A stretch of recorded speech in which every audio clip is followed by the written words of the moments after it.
right, we're coming right along. We are moving forward, and we're doing this stuff.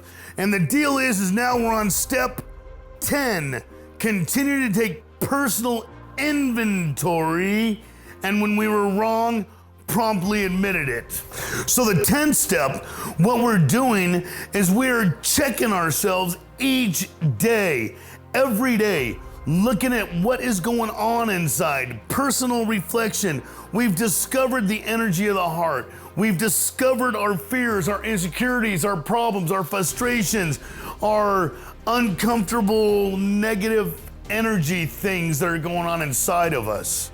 Okay, we've made some amends. We found our shortcomings and our character defects. We've got their names. Now we're going to review our days. At the end of the day, we reflect when we retire at night. Were we angry? Were we irritated? Were we lazy? Were we just focusing on ourselves, helping nobody? Were we selfish? Were we annoyed? Were we pissed off? Were we experiencing road rage? We look at all the negatives that have happened in our day, the things that poison our beautiful, amazing, sunshiny day. We gotta watch out for that stuff. It's super important. So on this journey, I like to think of it as the goal in our life is we all want to grow and thrive. So how we can look at it, or how I like to look at it, I like to look at it as a quarter-acre garden. This is my life, this garden. And when I've come into the program, my garden is like, I wish I could whistle, because I do that cowboy thing. Woo, woo, woo, when the tumbleweed rolls. That's my garden. Tumbleweeds, dust, or a bunch of stuff in there that's just dusty and doesn't make me happy, and it's not very pretty. It's not abundant and joyous. It's just not. So we come into the program, we find out what the hell's wrong. We got a lot of weeds, a lot of tumbleweeds, a lot of dirt, a lot of problems all over our garden, all over my garden. And it is not a happy freaking place. So as I go through the steps, what I'm learning is gardening tools. Boom. So I do my 4th step. I found out where all this crap came from. I do my 5th step. I found out the names of all of these weeds. I do my 6 and 7, and that's getting the freaking weeder out, getting the freaking axe out, chopping down all the weeds, pulling them all out. 8 and 9, that's like planting, making amends. Johnny Appleseed, now I'm planting this garden. 8 and 9, and then I'm making the amends. I'm watering this thing, and so now my garden is getting so badass. And the 9th step promises. We start feeling a little bit different. We're cool with being sober. We're cool with being who we are, and we don't need to get loaded. We're not obsessing on that stuff. If you're doing this stuff right, that should be coming naturally, okay? Now we got this beautiful garden. The 10th step is to watch out for the weeds. Something that would always happen to me in my past. I would do a couple steps, and I always got into this spot. This is 10 rehabs, 15 detoxes, thousands of freaking meetings, had multiple sponsors. And this weird thing would happen to me would be I'd feel okay with being so. I'm going to some meetings, I'm going to the movies at night, sober, got a little job, things are okay, my family's cool, having a couple laughs here and there, and it's all right. But it's not great and amazing, but it's all right. It's all right. So someone will ask me, hey, Danny, do you want to smoke a joint? And I analyze myself. No, I'm good. I don't need to smoke a joint. I'm good. And then someone will say, hey, you want to go to the bar and have a couple beers, like happy hour? And I'm like, no, I'm good. You know what I mean? I'm good. I'm doing this sober thing. I'm okay. Someone will ask me, you want to do some heroin? Want to smoke some speed? Want to freaking go out on a sick one? I'm good. I'm good. You know what I mean? I'm okay with this sober thing. I'm doing it. It's good. And then someone will ask me, hey, Danny, you want to go to a meeting?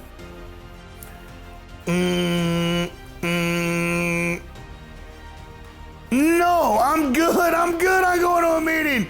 Hey, how about calling your sponsor? No, I'm good. I don't need to call him. I'm good. And the thing that got me good was doing some steps and working some program. And then I stopped doing that. I stop. And what happens? What happens to my garden if I planted everything, it's growing really good, and then I just stop?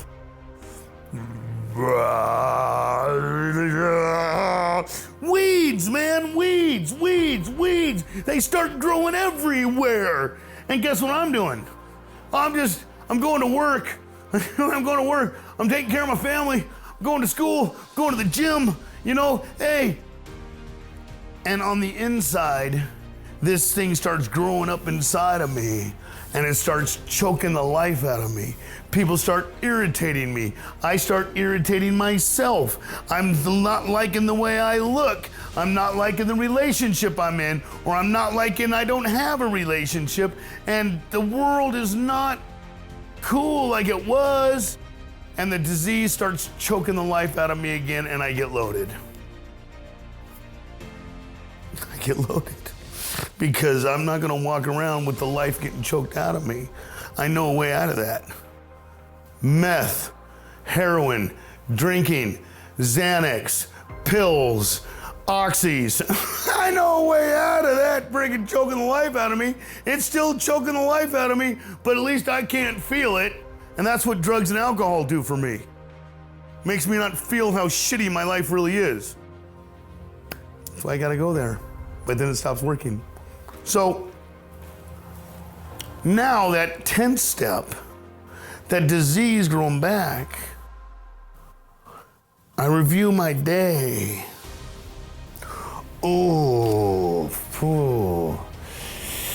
At 9 o'clock this morning, I remember I was going to work, and that dude said something so freaking stupid, and I bit his head off. And then I stayed stewing for the next 2 hours at my desk. Or, I didn't like what my mom said. She called me today and I talked to her. It was not cool, And then I will just be pissed off for a couple hours. And then I'll just think, just forget about it. Or I'll hurt someone, or I'll lie, steal, cheat, do something horrible, and then I'll just you know what, forget that. And I won't do nothing about it. And if I don't do nothing about it, it's gonna keep repeating itself. So this 10th step says, hey, I was selfish as hell at 9 o'clock this morning. I treated that dude like shit. I gotta call that dude. When we were wrong, promptly admitted it. I had to call that dude. So I'll call that dude and I'll tell him, hey, you know what? I was just in a weird funk. You didn't deserve that from me. I bit your head off. Man, I got all frustrated. Are we all right? An amends is just, hey, are we all right? That's all an amends is. Are we okay? And we do our best to be okay with whoever whatever. And that's pulling the weeds out, removing the weeds. Because see, it's like this. In my day before, I will take a giant crap on my life with my anger, my fear, my frustrations. I will take a giant crap in the middle of the floor, and then I'll be like, you know what, I was just blowing off steam, you know what I mean? Or I just, hey, that was wrong. I shouldn't have done that, you know what I mean? And I'll tell that to myself, but there's still a big old crap in the middle of the room. That's what happens when we hurt people, when we disrespect people. We gotta go clean that shit up. We gotta clean it up. So that's calling to somebody and saying, hey, I owe you an amends. You didn't deserve that from me. Because when I fill myself up with anger and poison and frustration and irritation over the actions and behaviors of other people, I'm their victim. I don't want to be angry. I don't want to be upset. Does that mean that you can't get angry when someone does something stupid? Sometimes, but holding on to it and stewing over it is not healthy. We're not perfect. Things are gonna screw us up inside. But if we just tear down the world over some dumb accident, that's not healthy. So we gotta remove that stuff. Because remember, in the beginning of our journey, we found out that it's not the drugs and alcohol, it's our negative feelings inside over stuff out here, over stuff that happens to us, over being a victim of the world. People are gonna try to hurt you. People are gonna do stupid stuff. People are gonna do things on accident or on purpose. They're gonna try to offend you. It's just the law of the land. But it's up to you to take responsibility for your own happiness. And are you gonna be a victim and get disturbed over what people say and what people do and just screw yourself up or me up? That was my whole life. I would. Or are you gonna be a victor? Have victory. There's this term that I aspire to that has so much meaning in my life. And that term is called unfuckwithable. And the definition of unfuckwithable is when you're truly at peace and in touch with yourself, that nothing anybody says or does bothers you, and no negativity or drama can touch you, because you're unfuckwithable.